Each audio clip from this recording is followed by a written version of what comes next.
You're listening to the Monocle Daily, first broadcast on the 21st of November, 2024 on Monocle Radio. The ICC issues a warrant for the arrest of Israel's Prime Minister.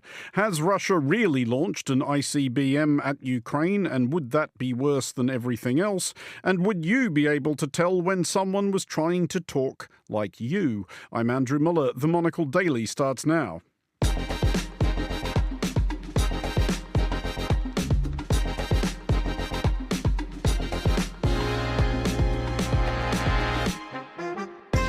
Hello and welcome to the Monocle Daily, coming to you from our studios here at Midori House in London. I'm Andrew Muller. My guests Rainbow Murray and Nick Gowing will discuss the day's big stories, and our weekly letter from is a letter from Belgrade, specifically from a room in one of the former Yugoslavia's most storied hotels. Stay tuned, all that and more coming up right here on the Monocle Daily.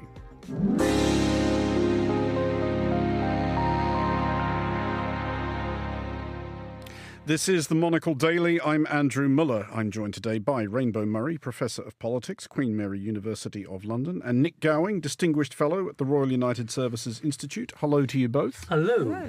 Rainbow, as regular listeners will be aware, for reasons to do with your recovery from recent health difficulties, you have been watching the Paris Olympics in its entirety, weeks, months after everybody else.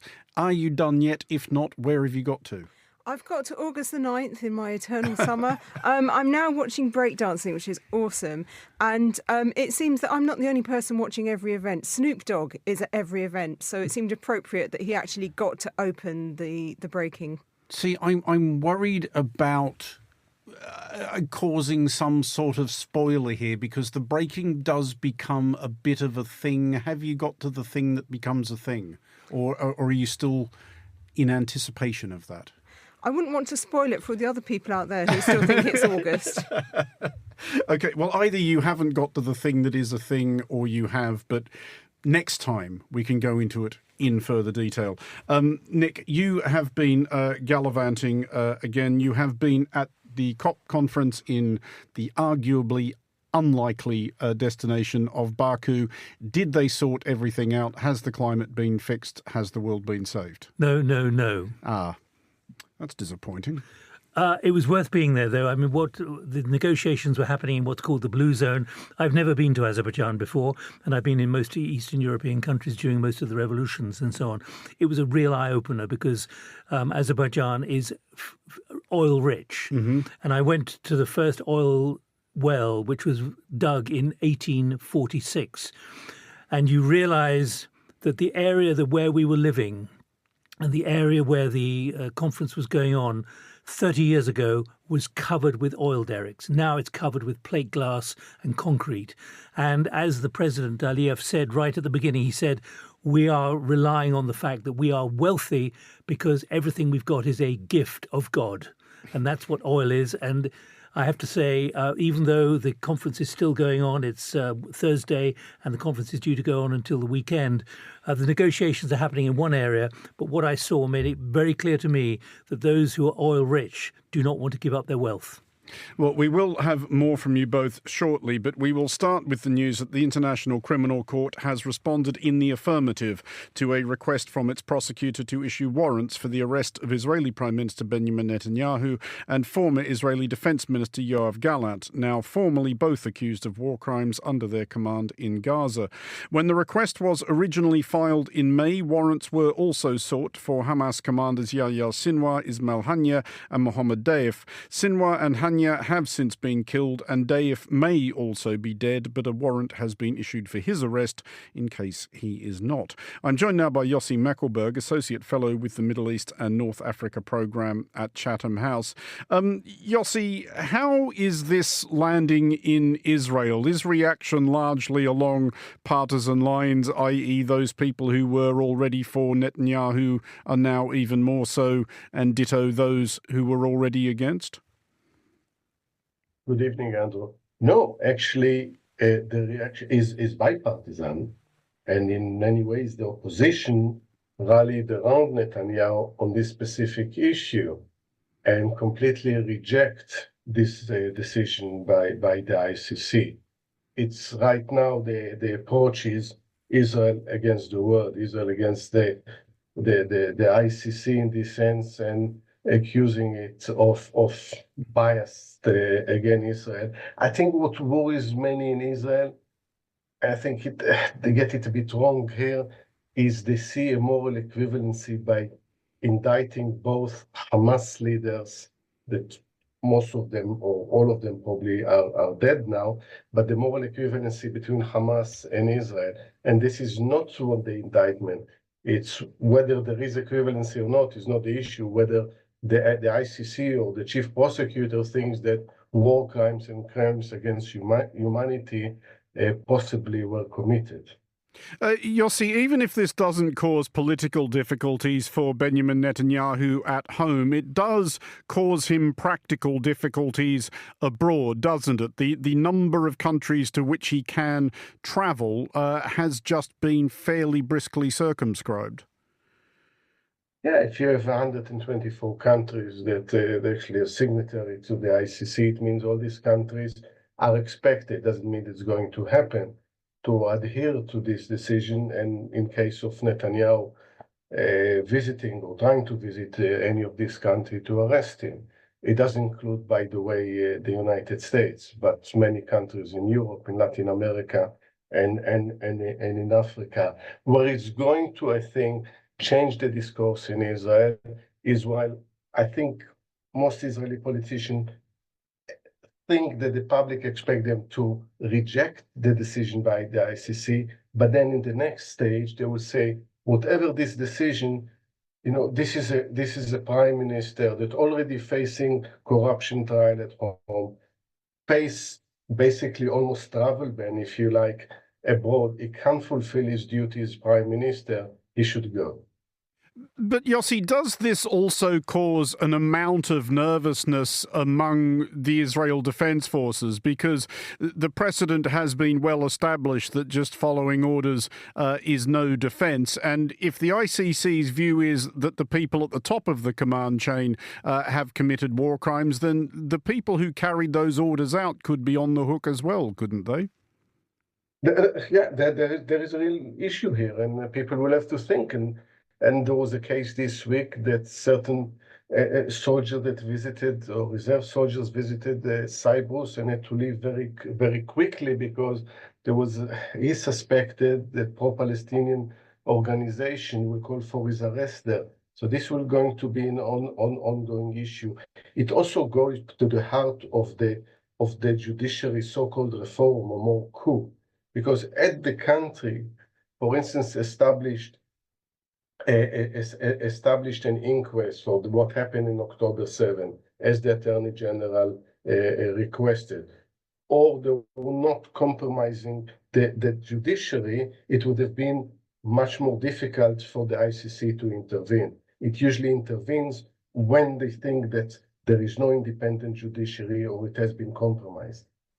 Yossi Mackelberg, thank you as always for joining us. I'll bring the panel in now on this. Rainbow, you first of all, does this indictment, and obviously it's an indictment, it's an arrest warrant, it's not an arrest, it's not a trial, it's not a conviction, but does it make it harder for the United States to continue supporting Israel as staunchly and uncritically as it has, especially given the degree to which the United States has beaten up on Russian President Vladimir Putin for being also an indicted war crime suspect?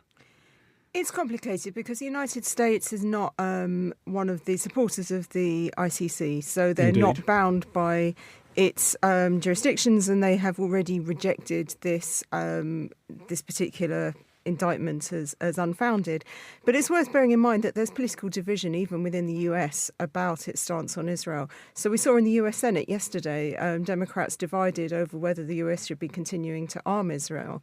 And in the end, those who thought that the US should stand down were outvoted. But I think it's going to be an ongoing debate. And Nick, is there, do you think, much chance of either Netanyahu or Gallant, still less Mohammed Daif, if he's still with us, ever ending up in the dock? Not immediately. This will take at least a year to go through the legal process. But I think one of the important things is what happened to Putin a few weeks ago. He actually went to Mongolia. Now, most of us don't think much about Mongolia, but Mongolia is a signatory to the ICC, and Putin turned up, and under the Rome Statute, Mongolia should have arrested him. They didn't. But for Netanyahu, there's a risk. Planes are not 100% reliable. And if he wanted to go and see Trump in Washington and he came down in Iceland or Ireland or had to make an emergency landing in the United Kingdom or somewhere in Europe, he'd be in trouble. Well, to Ukraine now, and in the last few days, having received the necessary permissions, Ukraine has for the first time launched American and British-supplied long-range missiles at targets inside Russia. We may now have seen Russia's response. Ukraine claims or suspects that Russia has launched an intercontinental ballistic missile, or ICBM, at Dnipro, which, if true, would be a first in the history of warfare. As of this broadcast, it is not entirely confirmed what the projectile was, though hesitation by the US and the EU to call it an ICBM may well be informed, at least partially, by the hope that it wasn't. Nick, first of all, in the last few minutes, we have heard Russian President Vladimir Putin talking about this. He also is waving off the ICBM analysis. He is saying it is a new kind of medium-range ballistic missile. But does this, given the astonishing volume of what Russia has fired at Ukraine over the last nearly 3 years now, does a different type of missile really change the calculus? I think it does escalate, and it does indicate that he's prepared to use new weapon systems. Intercontinental ballistic missiles would take 20 minutes to fly between Russia and America broadly. If this is something which is intercontinental, even though Putin has said it's intermediate range, it's a very expensive way of making an impact in a place like Dnipro. But I suspect that he may be wanting to send a signal that he's prepared to use his latest equipment, his latest systems, in order to make a point, and he's only one step short of going nuclear. Rainbow, do we sense on both sides, though, both from the Ukrainians and the Russians, that there is now an urgency about trying to position themselves to the greatest advantage they can before January 20th? Because there does seem to be an assumption that the inauguration of President Trump will change things. He has said repeatedly he will end this war on day one, and granted, that's the sort of thing he says about everything, but everyone does seem fairly certain that things are going to change, that we may be closer to the end of this conflict, or at least this phase of it, than we are to the beginning. Yes, absolutely. I mean, no one knows what's going to happen when Trump comes in, because one of the signature defining qualities of Trump is his unpredictability. But he has expressed a desire to end this conflict, and I think both sides want to ensure that they're in the strongest possible position before that end comes. And it's not just those two players either. I mean, Biden himself has been sort of escalating his contribution to Ukraine as a sort of final show of solidarity from the US before the plug potentially gets pulled. And I think Putin is trying to show his strength, and also sending a message to the US. If you try to end this by putting too much into Ukraine's hands, look what I've got. Andrew, can I just say, Trump has said he would end it in 24 hours, not in the first 24 hours of his presidency. So when you think back to things like the Dayton Accords in Yugoslavia, it took months, but eventually it happened quickly. And therefore you do get the final period in negotiations when things can be achieved in 24 hours. So Trump hasn't said he will do it on January the 21st.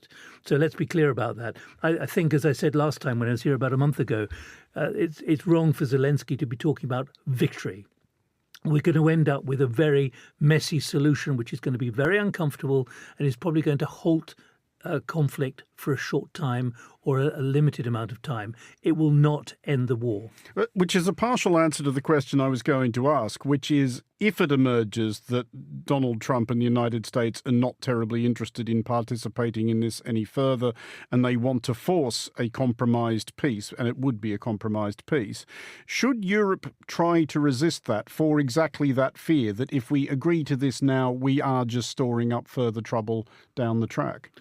I think Europe is committed, NATO is committed, and even NATO without Trump or Trump in the margins would be incredibly decisively committed. And the fact that the new weapon systems are now being deployed provided and supplied by NATO members shows that there's a willingness now to move to a more decisive period in this war, which might help Ukraine achieve something closer to parity with the Russians. At the moment, the Russians are winning, if you want to use victory or defeat, but they are winning because even though they're losing 1,500 men a day, they are making progress and consolidating the east of Ukraine, which is what probably Putin would have to resort to as part of a settlement.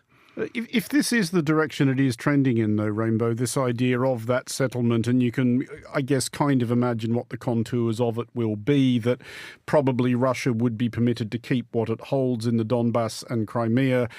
It's imaginable, I think, that Russia might sulkily agree to the rest of Ukraine eventually joining the EU and NATO. But that's not going to be easy to sell to Ukraine's people, is it, who have sacrificed extraordinarily over nearly 3 years now, certainly as they see it fighting Europe's war for Europe.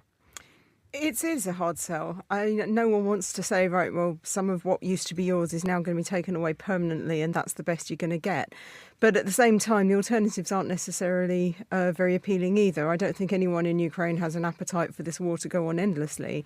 And as long as they are being supported by the rest of the world, there's still the prospect that they can keep fighting. But I think if the rest of the world says take it or leave it, but we're not going to keep supplying you with all your military materials, then they may realise that the alternative would be to be completely crushed and that their hands are tied, basically. But Europe's going to be nervous about giving too much to Putin because if you give him an inch, there's always the fear that he'll then try and take another mile.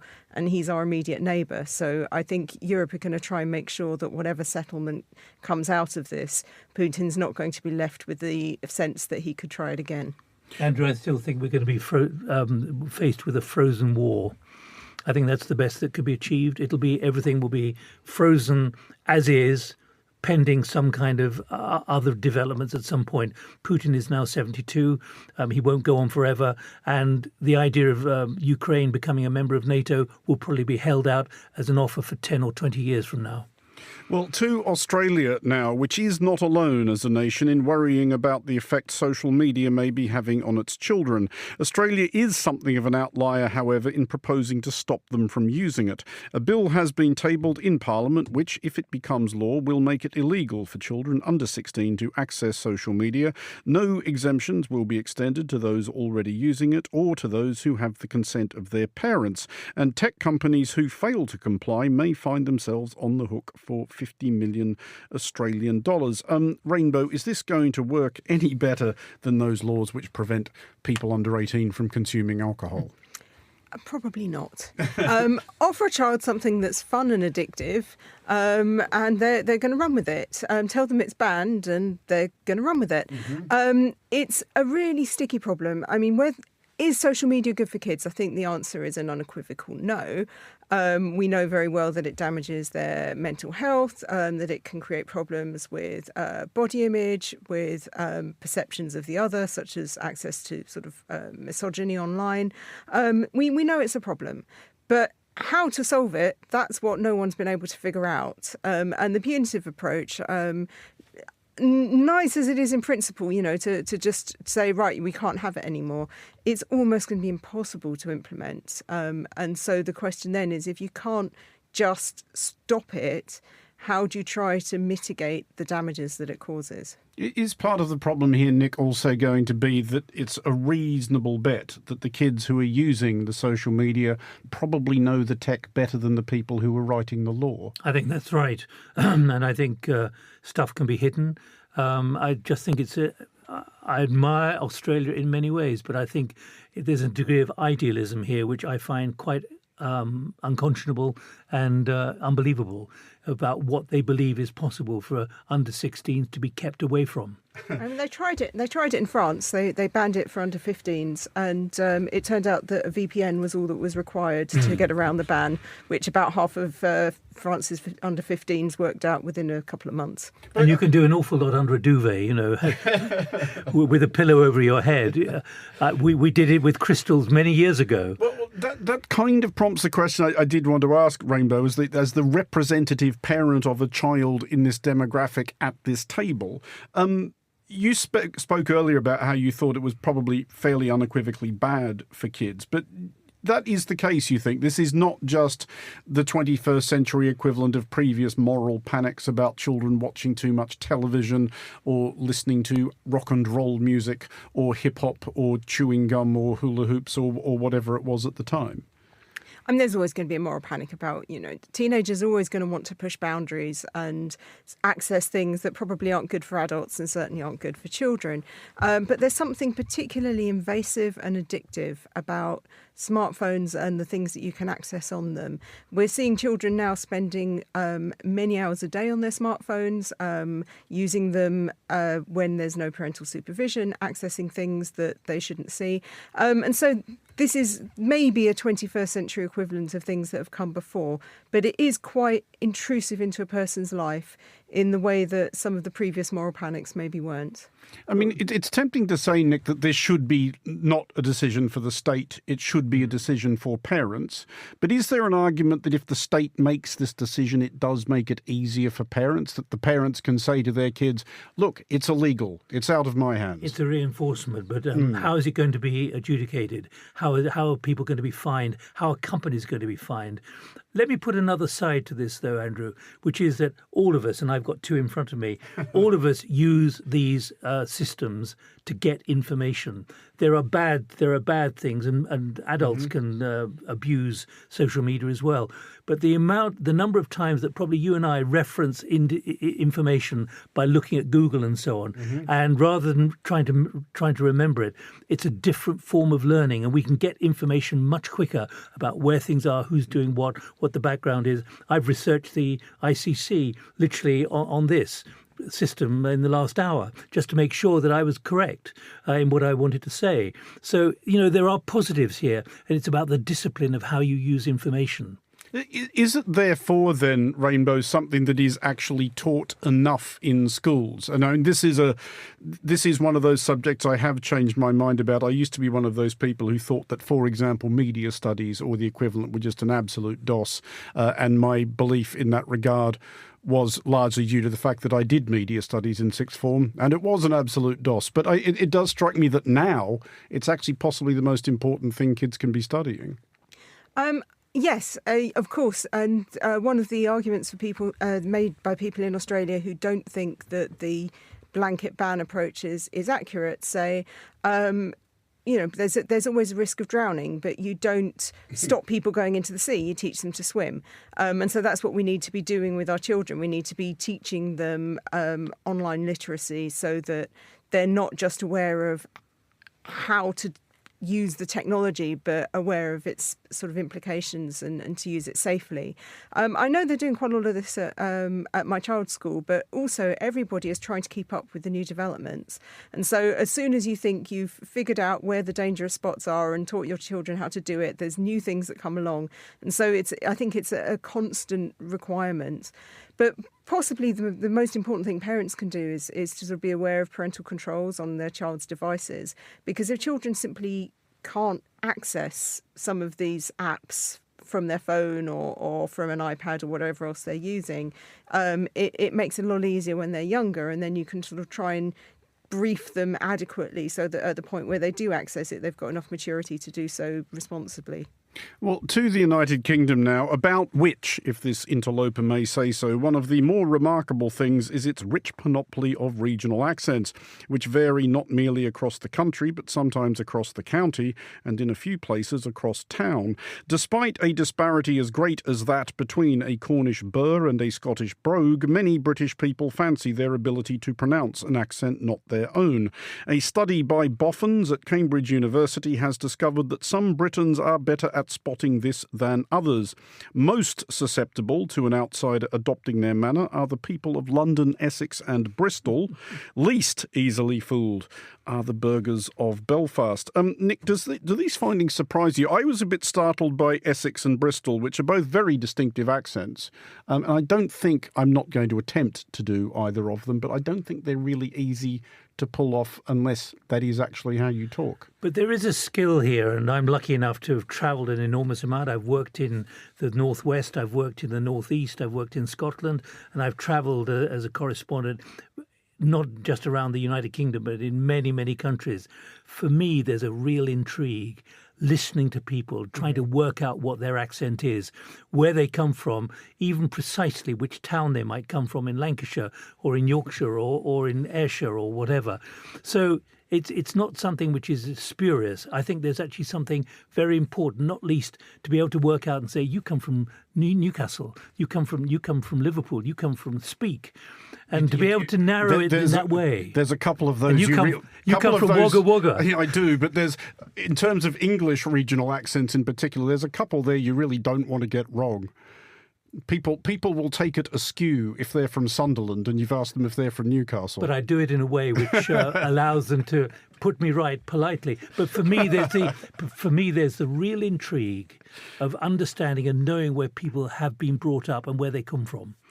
Rainbow, the researchers who did this floated the line that Belfast and Glasgow were perhaps especially good at spotting the outsider because, and I quote, they place emphasis on their accents as signals of social identity and that cultural, political or even violent conflict are likely to encourage people to strengthen their accents as they try to maintain social cohesion through cultural homogeneity. On the one hand, that does sound a bit eyebrow-arching, but on the other hand, I've known people in Belfast, and I don't have any reason to disbelieve them, who are quite insistent that not only can they tell a Belfast accent from, say, a Derry accent, which I think I can sort of do, but they claim they can tell different bits of Belfast apart just by listening to somebody talk. Yeah, I think when you're in a place that has a sort of history of territorial conflict, then knowing who's on your side is quite a useful skill. I'm the complete opposite. I come from London, and what is a London accent? There are so many accents that are heard every day in London. People from I did kind of think maybe London's at a natural disadvantage here because anything could be a London accent. Anything could be a London accent. There's London Metropolitan English, which is a sort of hybrid version of lots of the different feeder accents found in London, including lots of accents that originate from immigrant populations that have moved to London. So it's not surprising that someone from London struggles to distinguish one accent from another. And I think a lot of people from Essex perhaps sort of have that sort of London effect bleeding into them. Bristol, I'm not so sure why they wouldn't know it, but I'm not a good person to ask about this. When I first met my partner and heard his accent, I asked him if he was Welsh. Turns out he's Danish. So more fool me. Does he have any Welsh antecedents at all? None. I just in passing, I'm not going to ask either of you to nominate your least favourite English accents or British accents because you will get emails. But Nick, you were talking about your sort of researches into them. Have you arrived at a particular favourite? Is there one that you're especially happy to hear when you hear it? No, it would be wrong to be. It comes with what matters is the personality of the person, not how they speak and what accent they use. I think it's a bit snooty to talk about accents. It's about the people and what they say and how they live and how they respond and what kind of conversation they have, regardless of what kind of accent they've got. Rainbow? I'm going to be less diplomatic. I've got a favourite. I love Scouse accents. I love Liverpudlian accents. I think they sound great. And they will. I love them too. Yes, we're all very fond of Liverpool. We wish to make that absolutely as clear as we can. Please don't get angry with us. Rainbow Murray and Nick Gowing, thank you both for joining us. Finally, on today's show, it is time for our regular Thursday Letter From, and this week, by way of explanation of where I was last week, it's from Belgrade, from me. I don't know how many nights of my life I have spent in hotels. I can calculate that, cumulatively, it adds up to years. And while some hotels are memorably pleasant and some are memorably awful, most are just not memorable. This is why I prefer to stay, if possible, in a hotel with character and a history. Among my favourites, the Baron in Aleppo, which, when I stayed there in the early 90s, still had embroidered bed linen, Bakelite telephones, and a framed bill in the bar inscribed with the thanks of T.E. Lawrence. The Windsor in Melbourne, where the fading poster listing the politicians, actors and royalty who've stayed tapers mournfully off circa the mid-1980s. The Shelbourne in Dublin, which was fought over during the 1916 Easter Rising and where the constitution of the Irish Free State was drafted. The Pera Palace in Istanbul, where they've kept Ataturk's room, more or less as he left it. The King David in Jerusalem, which has been a terror target, a film set, and the home from home of prime ministers and presidents. I was told that John Major had been a previous tenant of my room. Contemplating my options prior to a recent trip to Belgrade, I noted that for barely £100 a night, the Metropole Palace was offering a junior suite with a view of the park. It was not a difficult decision. The Metropole Palace was one of the more ambitious attempts to refashion Belgrade in the years after World War II. The city had been brutalised by a short but intense Luftwaffe bombardment in April 1941, and again by Allied aircraft 3 years later as the war's tide turned. It was a design of Dragiša Brašovan, the modernist architect who helped define what Yugoslavia would look like. Belgrade's Nikola Tesla Museum and the monumental Bigza building, formerly the State Printing House, are also his work. In 1949, when the first bricks were laid on the site of what became the Metropole Palace, it was intended to be the headquarters of the League of Communist Youth of Yugoslavia. Belgrade had older, grander and prettier hotels, notably the Hotel Moskva, opened by King Peter I of Serbia in 1908, and the preferred Belgrade residence of Thomas Edison and Leon Trotsky, among other grandees. The cakes are still very good. But the Metropole Palace seemed more emblematic of an up-and-coming socialist federation like Yugoslavia. Yugoslavia's long-serving president, Marshal Tito, took to hosting his New Year's Eve parties on the premises. When Che Guevara came to Belgrade in 1959 on his global victory lap after the Cuban Revolution, he stayed at the Metropole Palace. Predsjednik Republike Josip Broz Tito primio je na Brionima članove misije dobre volje Kube na čelu sa izvanrednim ambasadorom doktorom Ernestom Guevarom Sernom. So did Nicolae Ceausescu in 1968, when he objected to the Soviet Union's invasion of Czechoslovakia and thought he might find a friend in Tito. Most excitingly, for a nerdish fan of 20th century history, the Metropole Palace was where, in 1961, Tito put up most of the national leaders who came to Belgrade for the first summit of the non-aligned movement, a coterie of countries attempting to sit the Cold War out and or play off its protagonists for advantage. Obviously, they couldn't all have been put in the really fancy suites, which would have been contested by, as I review the guest list, the likes of Indian Prime Minister Jawaharlal Nehru, Egyptian President Gamal Abdel Nasser, Cypriot President Archbishop Makarios III, Ethiopian Emperor Haile Selassie, or the kings of Morocco and Nepal. So it is far from impossible that I am writing this in a room once occupied by some second-tier delegate. Prime Minister Sirimavo Bandaranaike of Ceylon, perhaps, or Prime Minister U Nu of Burma, or maybe Prime Minister Mohammed Daoud Khan of Afghanistan.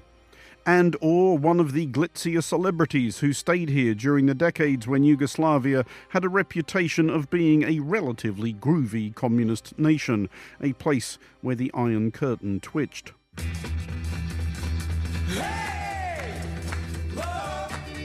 For better or worse, it should be stressed that the Metropole Palace is not some cobweb-draped ruin. It was refurbished about 10 years ago and is quite fancy. But if the wood-panelled walls in my suite are not original 1960s socialist chic, they look like they might be, and so maybe this wardrobe has hung the suits of Neil Armstrong or Jack Nicholson, or the gowns of Sophia Loren or Elizabeth Taylor. All of which is a step up from the things one usually wonders in hotel rooms, an internal monologue disproportionately consumed by how to turn the bloody air conditioning on or how to turn the bloody air conditioning off. For Monocle Radio, I'm Andrew Muller. And that is all for this edition of the Monocle Daily. Thanks to our panellists today, Rainbow Murray and Nick Gowing. Thanks also to Yossi Meckelberg at the top of the show. The show was produced by Anita Riota and researched by Maisie Ringer. Our sound engineer was Sarah Nichol. I'm Andrew Muller here in London. The Daily is back at the same time tomorrow. Thanks for listening.